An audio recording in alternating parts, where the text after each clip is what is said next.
Over the past 2 years, I've been investing $100 a month, and these are the results. And I did this just to show you that even with a small amount, you can invest and make a return. So when I log in my M1 account, you can see that the portfolio is currently standing at $2,831, and that's an overall gain of 27% and a return of $330. I did this because there's a lot of videos talking about investing $1,000 a month or even a week, and this is just unrealistic because most people are living paycheck to paycheck. And remember, this is a complete hands-off method of investing. All I did was set up auto pay of $100 a month, and all it did was buy this whole market ETF, which I would say is one of the easiest ways of investing. And even if you look over the past duration, all it is a stair step upwards of every deposit. And even though the market had its ups and downs, I was easily able to make a good return. But a reason I chose M1 is because it allows me to buy fractional shares, and this means that even though I had $100, VTI traded anywhere from $210 to $240 every month. It effectively purchased half a share. So on my end, I literally had to do nothing after setting up the initial auto pay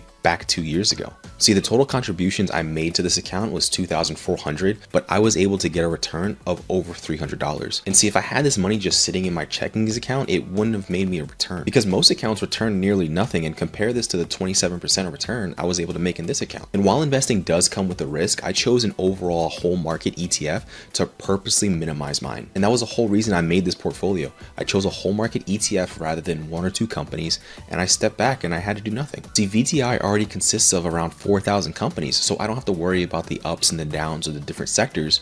All I have to do is worry about buying in more. It's truly almost the entirety of the stock market, so all I have to do is step back. And before I get into this next one, if you're enjoying the content, don't forget to like and subscribe to the channel. I'm on the road to 1,000, it'd be greatly appreciated. Here's the funny thing, if we look at just the static 2-year return of VTI, it's actually a negative return of -2%. So you may be asking how I was able to get a 27% return rather than down 2%. And the answer for this is dollar cost averaging. See, there are two ways you can choose to invest. The first is going to be lump sum, which if you have the money, you could put all down. See, I could have bought VTI with my $2,400 at the beginning of the 2 years, but overall the return would have actually been negative. And the second method would have been dollar cost averaging, which means over a schedule, which I chose monthly, to buy in no matter what. And with my monthly increments, no matter if the market was up or down, I was able to buy in. And this is the advantage of that. See, even if a down market happens, all you're doing is lowering your cost basis. See, spreading your investment over a set period like I did for 2 years can actually help you out rather than hurt you. See, over time, all you have to do is simply contribute what you can, and even with a small portfolio, you can get a return. You don't have to see investing as some hard gambling practice, and you could even choose a hands-off method like I did. Now, I plan on testing out more portfolio styles like this one, so don't forget to like and subscribe. It lets me know that you enjoy it. And here's some other money videos, so feel free to check those out. And if there's anything you want me to talk about, just let me know down in the comments. The best single thing you could have done on March 11th, 1942, when I bought my first stock, was just buy an index fund and never look at a headline, never think about stocks anymore, just like you would do if you bought a farm.